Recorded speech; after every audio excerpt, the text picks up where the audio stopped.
Welcome dear rockers, कैसे हैं आप सभी। तो आज करते हैं तो मूवी की शुरुआत एक खदान से होती है जहां पर कुछ वर्कर्स खुदाई का काम कर रहे होते हैं, लेकिन तब उस खदान के अंदर अचानक से धमाका हो जाता है। इससे वहां पर काम कर रहे सारे वर्कर्स मारे जाते हैं और जो बचते हैं उन्हें तुरंत हॉस्पिटलाइज्ड कर दिया जाता है। लेकिन इस धमाके के बाद दुनिया के सामने एक ऐसी चीज आती है जिसकी किसी ने कल्पना तक नहीं की होगी। उस खदान के अंदर अजीब तरह के इंसानों के कंकाल, जिनके परिंदों की तरह विंग्स होते हैं, उसी के साथ साथ कई सारे रहस्यमय मेटल के टुकड़े जो इस दुनिया के बिल्कुल भी नहीं लग रहे होते हैं। ये सारी चीजें वहाँ पर मिलती है। ये खबर जैसे ही सामने आती है तो उस खदान को ब्यूरो 747 अपने अंडर में ले लेती है ताकि बारीकी से सारी चीजों की रिसर्च की जा सके। ब्यूरो 749 असल में एक सीक्रेट रिसर्च सेंटर है जहाँ पे ऐसी चीजों की रिसर्च की जाती है जिन्हें पब्लिक के सामने नहीं लाया जाता।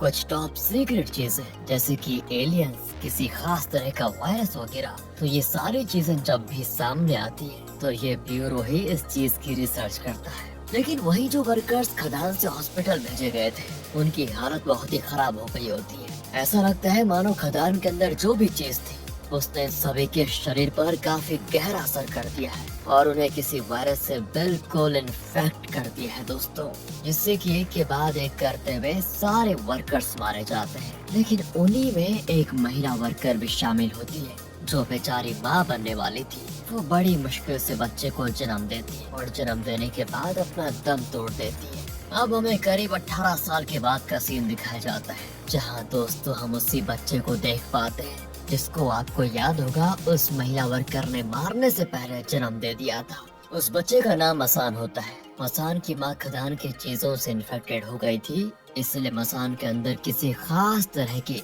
सुपर नेचुरल पावर्स आ गई होती है। जब भी उसकी पावर्स एक्टिवेट होती है ना, उसके परिंदों की तरह पर निकल आते हैं, बिल्कुल वैसे ही जैसे कि इंसानों के कंकाल उस खदान में मिले थे। मसान को लेकिन नहीं पता कि ये पावर किस काम की है। वो तो ये पावर्स को यूज करना भी नहीं चाहता, वो तो ये पावर्स वगैरह चाहता भी नहीं है। वो सिर्फ एक नॉर्मल इंसान की तरह अपनी जिंदगी गुजारना चाहता है। लेकिन दोस्तों अब वो क्या ही कर सकता है। इसी वजह से वो 18 साल पहले रह चुके ब्यूरो 749 के चीफ डेविड और उनकी पत्नी जूलिया के साथ रहता है, क्योंकि माँ के मरने के बाद मसान अनाथ हो गया था। तभी से डेविड ने अपने बेटे की तरह उसको पाला है। डेविड मसान को ब्यूरो वालों से दूर रखता है क्योंकि ब्यूरो वाले तो मसान के ऊपर टेस्ट करेंगे ताकि उसकी पावर्स के बारे में जान पाए। लेकिन डेविड ये नहीं चाहता। वो मसान को एक खास तरह की दवा भी देता है जो मसान की पावर्स को कंट्रोल करने में अच्छे से काम करती है, ताकि मतलब कभी भी मसान की पावर्स उसके कंट्रोल के बाहर ना हो जाए।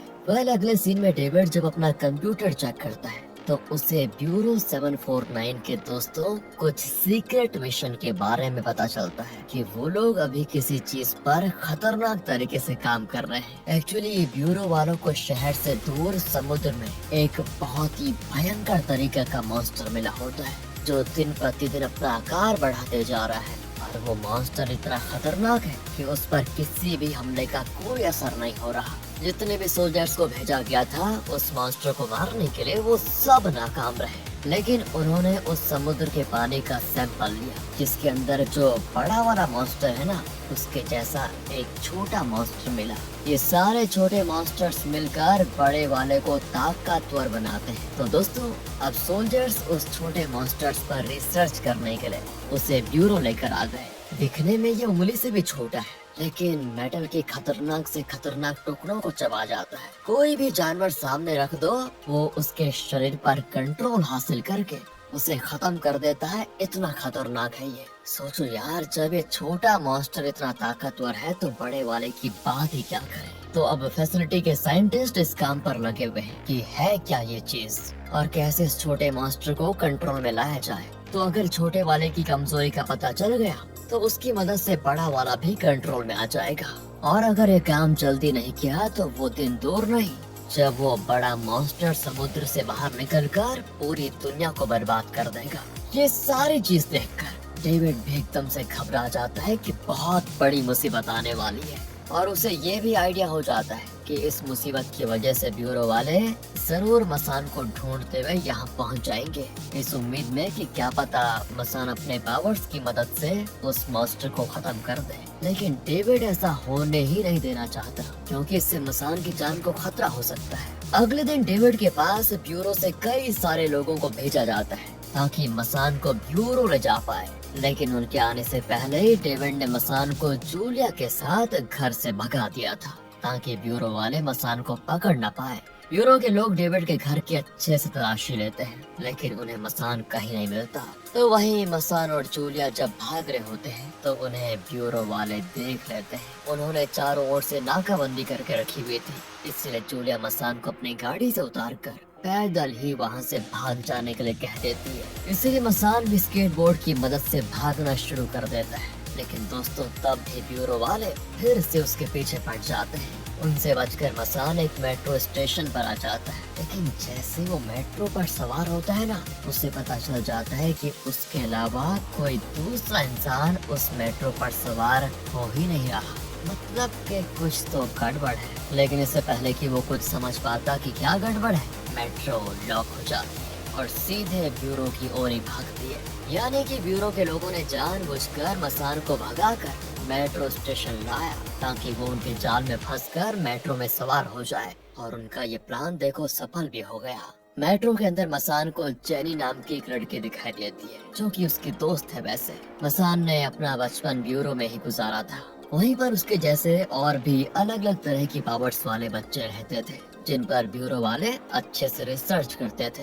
लेकिन जब बचपन में मसान ब्यूरो में रहता था ना, तो बाकी बच्चे उसका मजाक उड़ाया करते थे, क्योंकि मसान की जब भी पावर्स एक्टिवेट होती थी तो उसको अजीब तरह के पर निकल आते थे। इसलिए सभी उसको शैतान या मॉन्स्टर वगैरह से चिढ़ाते थे। लेकिन उस समय सिर्फ जेनी ही थी जो हमेशा मसान का साथ देती थी। इसीलिए अभी जेनी को सामने देखकर मसान को थोड़ा डर कम लगता है और वो उसके साथ ब्यूरो चला जाता है। वहाँ आने के बाद उसे ब्यूरो में कई सारे खतरनाक और रहस्यमय जानवर और मछलियाँ दिखाई देते हैं, जिन पर ब्यूरो वाले रिसर्च कर रहे होते हैं। साथ ही वहाँ पर मसान को बाकी सुपर पावर वाले लोग भी दिखाई देते हैं, जो मसान को अच्छे से वेलकम भी करते हैं, क्योंकि बचपन में वो उसका मजाक उड़ाया करते थे, लेकिन वो सिर्फ मस्ती के लिए करते थे। पर अभी तो बड़े हो गए हैं। पर दोस्तों दिल से वो आज भी मसान को अपना एक बहुत अच्छा दोस्त मानते हैं। दूसरी तरफ डेविड को पता चल जाता है कि मसान को ब्यूरो वालों ने पकड़ लिया है। इस चीज से वो बड़ा गुस्सा हो जाता है कि आखिर मैंने मसान को जूलिया के साथ भेजा ही क्यों? इतनी बड़ी बेवकूफी जूलिया कैसे कर सकती है? उसने मसान को कैसे जाने दिया अकेले? ये सारी बातें वो अपने दिमाग में सोच रहा होता है। इधर मसान को ब्यूरो के नए चीफ जेम्स के पास ले जाया जाता है, जो मसान से कहता है कि देखो हमें तुम्हारी जरूरत पड़ेगी मॉन्स्टर से लड़ने के लिए, क्योंकि तुम्हारी माँ ने खदान के हमले से बचने के बाद तुम्हें जन्म दिया था और तुम्हारे अंदर जो भी पावर है वो उस खदान से ही जुड़ी होगी, और हो न हो उस मॉन्स्टर का कोई न कोई रिश्ता उस खदान से जरूर हो।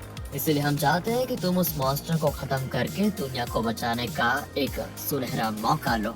लेकिन दोस्तों मसान तो इसके लिए साफ मना कर देता है कि मुझे किसी की कोई मदद नहीं करनी। और तब इनकार सुनकर जेम्स सीधे उसको धमकी देने लगता है कि अगर तुमने हमारी मदद नहीं की तो एक ही पल लगेगा मुझे डेविड और जूलिया को मारने में। फैसला तुम्हारा है, हमारी मदद करो या उन दोनों को मरता हुआ देखो। अब जैसा कि आपको पता है कि माँ के मरने के बाद मसान को डेविड और जूलिया नहीं पाला और उसको माँ बाप का प्यार दिया, इसीलिए उनके खातिर वो जेम्स का साथ देने के लिए मान जाता है। इसके बाद मसान की पावर्स को चेक करने के लिए सबसे पहले उस पर एक टेस्ट परफॉर्म किया जाता है। टेस्ट में एक साइंटिस्ट कुछ बहुत ही ज्यादा भारी भरकम बॉल को कंट्रोल करते हुए मसान के ऊपर हमला करता है ताकि खुद को बचाने के लिए मसान अपनी पावर्स को एक्टिवेट करे। लेकिन यार ये बॉल तो मसान को मार मार कर उसकी हालत एकदम खराब कर देती है। लेकिन मसान तब भी अपनी पावर्स को एक्टिवेट नहीं करता, क्योंकि पावर्स के एक्टिवेट होने से वो एक मॉन्स्टर जैसा बन जाता है अब एक डॉक्टर जेम्स से कहता है कि हमें ये टेस्ट रोकना होगा वरना मसान की जान जा सकती है। लेकिन देखिए दोस्तों, जेम्स को इससे कोई फर्क नहीं पड़ता। वो टेस्ट को रोकने के बजाय और भी बॉल मसान की ओर भेज देता है, जो सभी मसान को घेर कर उसकी जान लेने की कोशिश करते हैं। तब मसान को अपने बचपन की चीजें याद आती है, जब सभी मिलकर उसे परेशान किया करते थे। उस चीज को याद करके वो इतना ज्यादा गुस्सा हो जाता है कि तब जाकर उसकी पावर्स एक्टिवेट हो जाती है, जिससे होता ये कि सारे के सारे बॉल वहीं पर फट जाते हैं, यहाँ तक कि पूरे ब्यूरो का सिस्टम हिल जाता है। इसके बाद मसान के पेट से अजीब तरह के पार निकलने लगते हैं, लेकिन तभी मसान बेहोश, क्योंकि अभी उसे अपने पावर्स को कंट्रोल करना आता ही नहीं था। इसीलिए सारे लोग तुरंत उसको संभालते हैं। कुछ साइंटिस्ट को मसान के बैग से वो दवा मिल जाती है जो डेविड उसे दिया करता था, ताकि मसान की पावर्स कंट्रोल के बाहर न हो जाए। अब मसान जब बेहोश है दोस्तों, तो उसे एक अजीब सा सपना आता है, जिसमें वो उसी भयानक मॉन्स्टर को देखकर बहुत ज्यादा डर जाता है और इस सपने से मसान की नींद खुल जाती है। उसको समझ नहीं आता कि मेरे साथ हो क्या रहा है यहाँ पर। उसे जैसा ही मौका मिलता है वो ब्यूरो से भागने की कोशिश करता है, लेकिन जेम्स तो ब्यूरो को लॉक करके उसे पकड़ लेता है और दोबारा धमकाता है कि लगता है तुम्हें डेविड और जूलिया की परवाह नहीं है, इसीलिए तुम यहाँ से भागने की कोशिश कर रहे हो ना। देखो, आइंदा ये हरकत की तो तुम्हें धमकाऊंगा नहीं, सीधे तुम्हारे माता पिता को मार डालूंगा। इसके बाद जेम्स जेनी से कहता है कि इस मसान का ख्याल रखना, आगे से भागने की कोशिश ना करे, क्योंकि सिर्फ तुम ही हो जिसकी बात ये सुनता है। साथ ही जेनी के पास टेलीकिनेटिक पावर्स होती है, जिसकी मदद से वो किसी भी चीज को कंट्रोल कर सकती है। बचपन में वो अपनी पावर्स को अच्छे से इस्तेमाल नहीं कर पाती थी, लेकिन अब वो अपनी पावर्स का इस्तेमाल बहुत बढ़िया तरीके से करती है। वहीं जेम्स को बाकी साइंटिस्ट बताते हैं कि समुद्र वाले मॉन्स्टर ने अपना आकार बढ़ाना शुरू कर दिया है। ऐसा ही रहा तो करीब हफ्ते भर के अंदर वो मॉन्स्टर पूरे शहर में हमला कर देगा। हमें जल्दी से जल्दी कुछ करना होगा, नहीं तो बहुत बड़ी मुसीबत हो जाएगी। एंड दोस्तों, उसी के साथ साथ मसान के बैग से मिली दवा पर रिसर्च करने के बाद उन्हें पता चल जाता है कि ये मसान की पावर्स को कंट्रोल करती है। अगर इसका डोज मसान लेना रोक दे तब वो अपनी पावर्स को अच्छी तरह इस्तेमाल कर पाएगा। लेकिन आखिर ये दवा मसान को बनाकर किसने दी, इसका पता लगाना होगा। दूसरी तरफ डेविड एक न्यूज़पेपर कंपनी में जाकर मसान के लापता होने की खबर छापता है, ताकि बाय चांस अगर ब्यूरो वालों ने मसान को नहीं पकड़ा होगा तो मसान तो कहीं और भाग चुका होगा, और अगर वो कहीं और भाग गया होगा तो वो न्यूज़पेपर को देखकर डेविड के पास जरूर आएगा। ये सारी चीजें दिमाग में चलती हैं डेविड के। मतलब ये उसका आइडिया होता है कि अगर वो ब्यूरो में नहीं होगा, कहीं दूसरी ओर होगा, तो न्यूज़पेपर को देखकर मेरे पास आ जाएगा। इधर जेम्स मसान को उसी छोटे मॉन्स्टर के पास लाकर कहता है कि इसे कंट्रोल करो, मैं देखना चाहता हूँ कि तुम इससे बात कर पाते हो या फिर नहीं। मसान के मना करने पर वो जबरदस्ती उसका मुंह कांच पे दे मारता है, जिसके अंदर वो छोटा मॉन्स्टर था वहीं पे। ये चीज होती ही ना, वो छोटा मॉन्स्टर मसान की पावर्स को महसूस कर लेता है और फिर उसे फ्यूचर के कुछ विजन्स दिखाता है कि असल में ये मॉन्स्टर क्या करना चाहते हैं। तो वो मॉन्स्टर मसान को भी अपने साथ शामिल होने को कहता है, ताकि सभी मिलकर पूरी दुनिया को बर्बाद कर पाए। ये नजारा देखकर मसान की हालत खराब हो जाती है, और वो किसी को नहीं बताता कि उसने अभी मॉन्स्टर से बात की थी। लेकिन डेटा चेक करने के बाद जेम्स को पता चल जाता है कि दोनों के बीच कुछ न कुछ तो बात हुई थी। इसके बाद मसान को उन्हीं मेटल के टुकड़ों के पास लाया जाता है जो खदान से उनको मिले थे, और ब्यूरो वाले तो मैग्नेटिक फील्ड की मदद से उन टुकड़ों को जोड़ने की कोशिश में लगे होते हैं, ताकि जान सके कि असल में ये चीज है क्या। मसान जैसे यहाँ आता है ना, उसकी पावर्स एक्टिवेट होने लगती है। इसके बाद वो खुद को किसी अलग ही जगह पर पाता है। वहाँ उसे 3 एलियंस जैसी चीज दिखाई देती है, और वो मसान से कहती है कि ये मेटल के टुकड़े नहीं बल्कि हमारी स्पेसशिप के कोर है। हम यहाँ तुम्हारी मदद लेने के लिए आए हुए हैं, ताकि दुनिया को बचाया जा सके। वेल दोस्तों, समझाता हूँ क्या हुआ। तो असल में आज से करीब 50,000 साल पहले ये मॉन्स्टर पहली बार धरती पर आया था। तब उसे रोकने के लिए आसमान से ये स्पेसशिप आई। उस स्पेसशिप के अंदर ये तीनों एलियंस थे। उन्होंने स्पेसशिप की मदद से मॉन्स्टर को रोकने की कोशिश तो की, लेकिन मॉन्स्टर ने हमला करके स्पेसशिप बर्बाद कर दी। इसीलिए तीनों एलियंस ने खुद को स्पेसशिप के कोर के अंदर कैद कर लिया और काफी मुश्किल से उन्होंने मॉन्स्टर को खदान के अंदर कैद करने में कामयाबी पाई। लेकिन जब वर्कर्स ने खदान में खुदाई की तो वो मॉन्स्टर फिर से आजाद हो गया, जो अब तबाही लेकर आ रहा है और उसको अब सिर्फ मसान ही रोक सकता है, वो भी उस एलियंस स्पेसशिप के कोर की मदद से। क्योंकि खदान फटने के बाद जो उसके अंदर से पावर निकली थी, उसी पावर ने मसान की माँ पर हमला किया।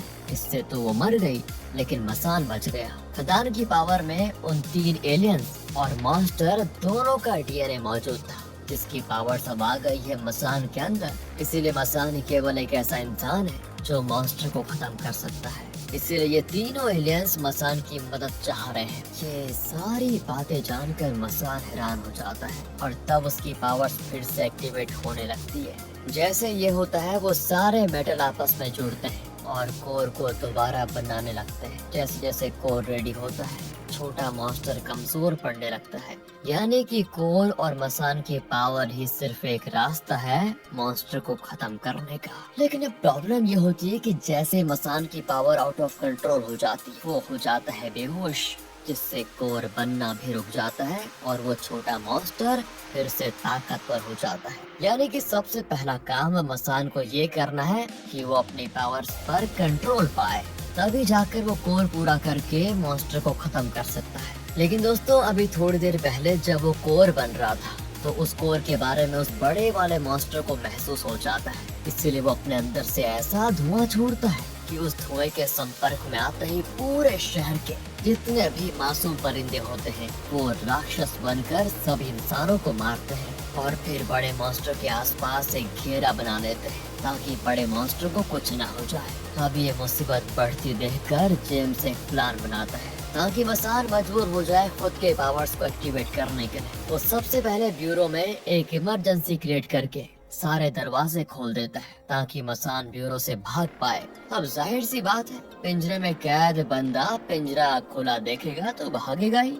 मसान भी बिल्कुल यही करता है। लेकिन जैसे वो यहाँ से भागता है ना, उसे रास्ते में टीना नाम की लड़की दिखाई देती है जो खुद भी ब्यूरो के अंदर फंसी हुई थी। वो मसान से मदद मांगती है कि मुझे बचा लो। उसी के साथ साथ बड़े मॉन्स्टर से लड़ने के लिए बाकी जितनों के पास भी सुपर पावर्स होती है ना, सभी को रेडी किया जाता है ताकि अगर मॉन्स्टर हमला करता है तो वो लोगों को बचाते हुए मॉन्स्टर को कम से कम रोकने की कोशिश तो करे।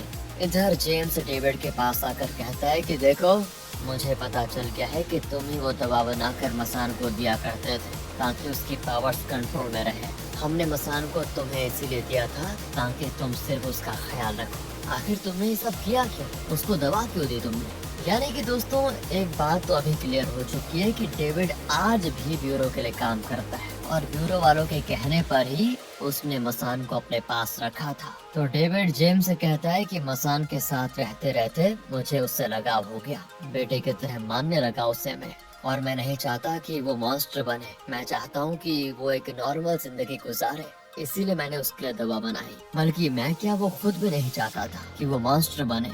इधर मसान टीना के साथ एक बार में आता है जो कि जूलिया चलाया करती। वहाँ मसान को देखकर जूलिया खुश हो जाती है कि तुम वापस आ गए। इसलिए सभी खुश होकर वहाँ पर एक पार्टी रखते हैं। लेकिन दोस्तों, तभी वो बड़ा वाला मॉन्स्टर अपनी पावर्स को बढ़ाकर समुद्र के बाहर आने की कोशिश करता है, जिससे लड़ने के लिए बाकी सुपर पावर वाले भी आ जाते हैं। लेकिन इस वजह से मसान की पावर्स आउट ऑफ कंट्रोल होने लगती है। इसीलिए वो डेविड की बनाई हुई दवा पी लेता है। लेकिन जेम्स के कहने पर टीना ने वो दवा बदल दी थी और उसमें ऐसी दवा डाल दी थी जिससे मसान की पावर्स कंट्रोल होने के बजाय भयानक तरीके से बढ़ जाए। और ऐसा ही होता है, मसान की पावर्स एक्टिवेट हो जाती है जिससे उसके पूरे पर बाहर निकल आते हैं। बाहर में आए हुए सारे लोग हैरान कि ये क्या चीज है। वो सब एक दूसरे पर कूदते हुए मसान की वीडियोस बनाने में लगे होते हैं। उन्हें लग रहा होता है कि यहाँ कोई मूवी की शूटिंग चल रही है। लेकिन इतने सारे लोगों को ऐसा करते हुए देखकर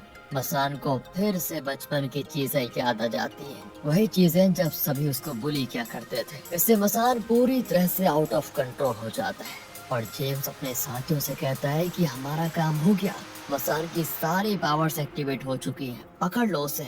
इसलिए कुछ सोल्जर्स मसान को बेहोशी की इंजेक्शन लगा देते हैं। लेकिन बेहोश होने से पहले मसान टीना को जेम्स के साथ देखकर ये समझ जाता है कि पक्का टीना ने मुझे धोखा दिया।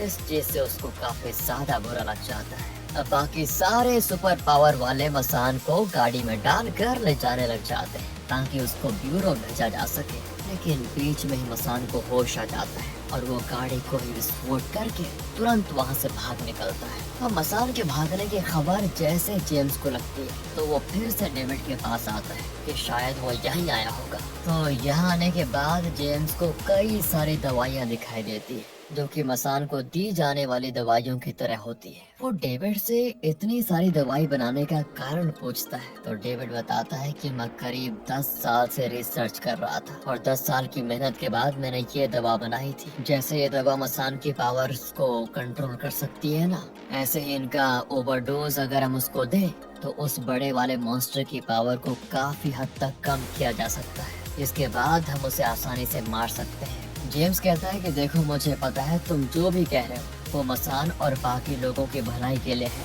लेकिन इन दवाओं के बाद भी हमें मसान की जरूरत पड़ेगी, इसलिए प्लीज मसान को ब्यूरो भेजो।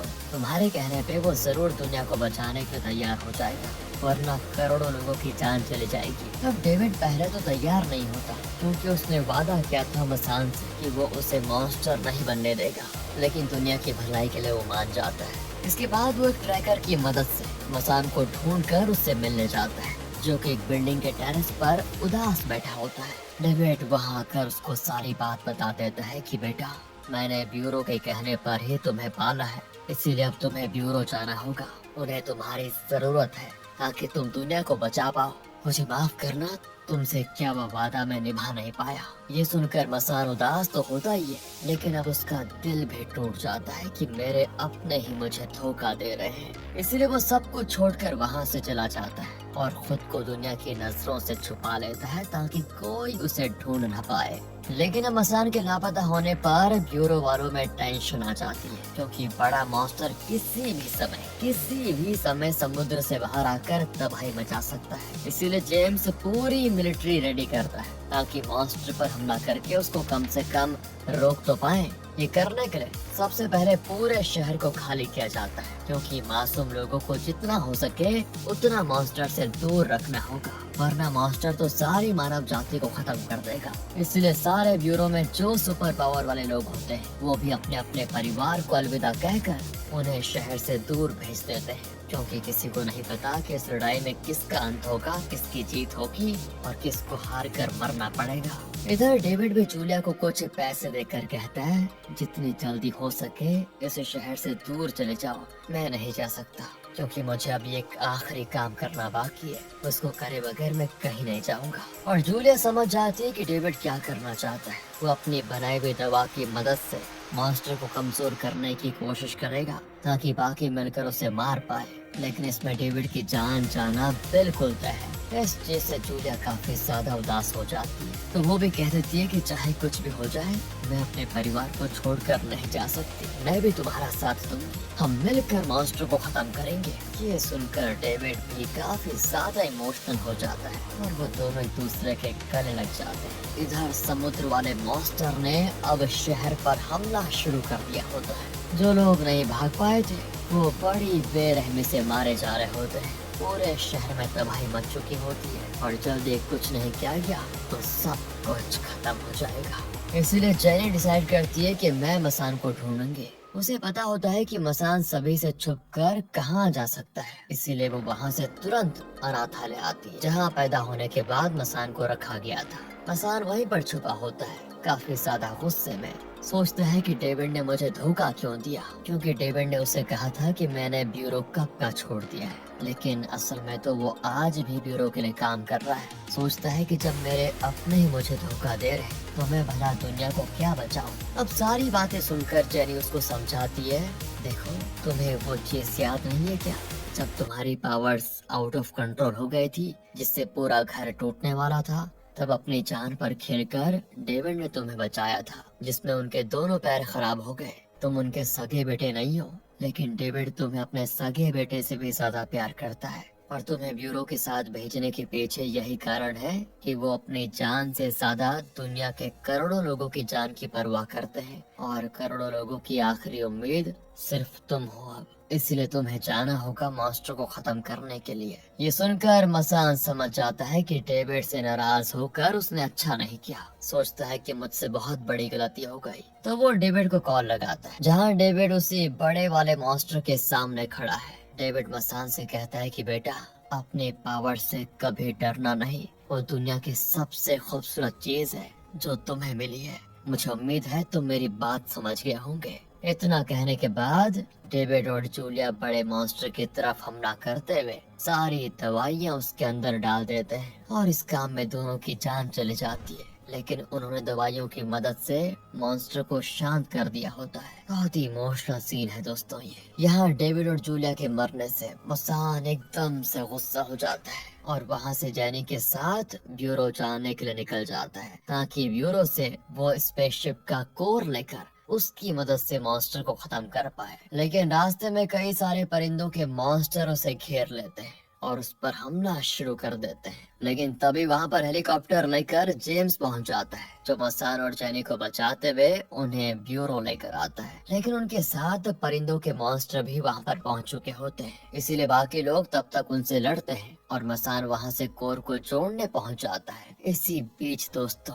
वो बड़ा वाला मॉन्स्टर अब डेविड के दवा के असर से बाहर आ जाता है। उसे पता चल चुका था कि मसान कोर को बनाने की कोशिश में है, इसीलिए वो सीधे ब्यूरो की तरफ बढ़ता है ताकि मसान के साथ साथ कोर को भी बर्बाद कर दे। तो वहीं जब परिंदों के मॉन्स्टर ने काफी हद तक ब्यूरो को बर्बाद कर दिया होता है, तब जेम्स अपने हेलीकॉप्टर से सीधे उनके झुंड में घुसकर सभी को मारना शुरू कर देता है। लेकिन उसे भी नहीं पता था कि यहाँ से बाहर निकलना नामुमकिन है और जैसा उसने सोचा था वो चीज हो भी जाती है। कई सारे मॉन्स्टर को मारने के बाद जेम्स का हेलीकॉप्टर क्रैश हो जाता है, जिसमें उसकी भी जान चली जाती। मानना पड़ेगा दोस्तों, जेम्स बुरा इंसान नहीं था, बस गुस्सा करता था ताकि कैसे भी करके दुनिया को बचाया जा सके। और बचते बचते बताओ, उसने अपनी जान दे दी। अब वो बड़ा वाला मॉन्स्टर ब्यूरो के अंदर आकर तबाही मचाने में लगा होता है। लेकिन तब तक मसान उस कोर को पूरा कर लेता है और वो जैसे उस कोर को पकड़ता है ना, उसी टाइम मॉन्स्टर जैनी को पूरी तरह से जकड़ लेता है और उसे दबाते हुए मारने की कोशिश में होता है। ये देखकर मसान वो कोर हवा में बहुत ऊपर उछालकर तुरंत जैनी के पास जाता है ताकि उसे बचा पाए। लेकिन जैनी अपनी टेलीकिनेटिक पावर्स की मदद से उसे दूर कर देती, क्योंकि उसे पता था यहाँ पर आकर सिर्फ मसान उसके साथ फंस जाएगा और कुछ भी नहीं। और इससे होगा क्या, सभी की कुर्बानी बर्बाद। तो वो मसान से कहती है, अब दुनिया को बचाने की जिम्मेदारी सिर्फ तुम पर है, इस मॉन्स्टर को जीतने मत देना। इतना कहते कहते मॉन्स्टर बेचारी जैनी को भी मार देता है। अब एक एक करके सारे अपनों को मॉन्स्टर के हाथों मरता हुआ देखकर मसान का गुस्सा सातवें आसमान पर पहुंच जाता है। वो तुरंत उस कोर के पास जाता है, लेकिन वो वहां पहुंचा ही होता है कि तभी मॉन्स्टर अपने टेंटिकल को सीधे मसान के अंदर घुसा देता है। मसान की हालत एकदम खराब,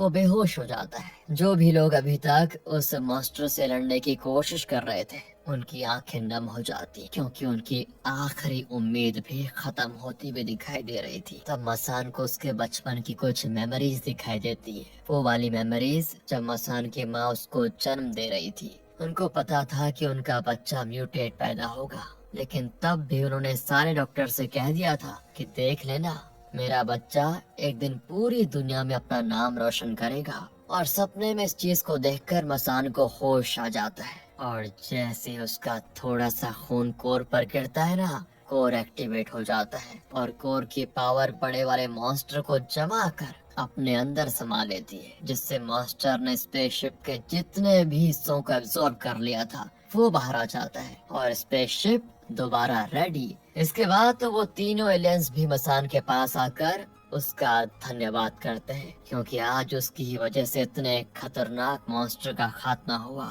साथ ही वो उसे जिम्मेदारी भी देते हैं कि तुम्हें आगे भी इसी तरह से दुनिया को बचाना होगा। इस तरह से मसान ने मॉन्स्टर को आखिरकार खत्म कर दिया और दुनिया को बर्बाद होने से बचा लिया। मूवी के आखिरी सीन में मसान ने कैसे दुनिया को बचाया, उस पर कुछ पेंटिंग्स वगैरह बनाकर म्यूजियम में लगा दी जाती है ताकि आगे आने वाली पीढ़ी को इसके बारे में पता चल पाए कि मसान ने दुनिया को आखिरकार कैसे बचाया। ये देखकर मसान को खुशी बहुत ज्यादा होती है। इसी के साथ दोस्तों ये कहानी यहाँ पर खत्म होती है। बाकी अगर आपको वीडियो अच्छी लगी हो, स्टोरी अच्छी लगी हो, एक्सप्लेनेशन अच्छा लगा हो तो लाइक कीजिए, चैनल को सब्सक्राइब ध्यान रखिएगा अपना। And finally thanks for watching.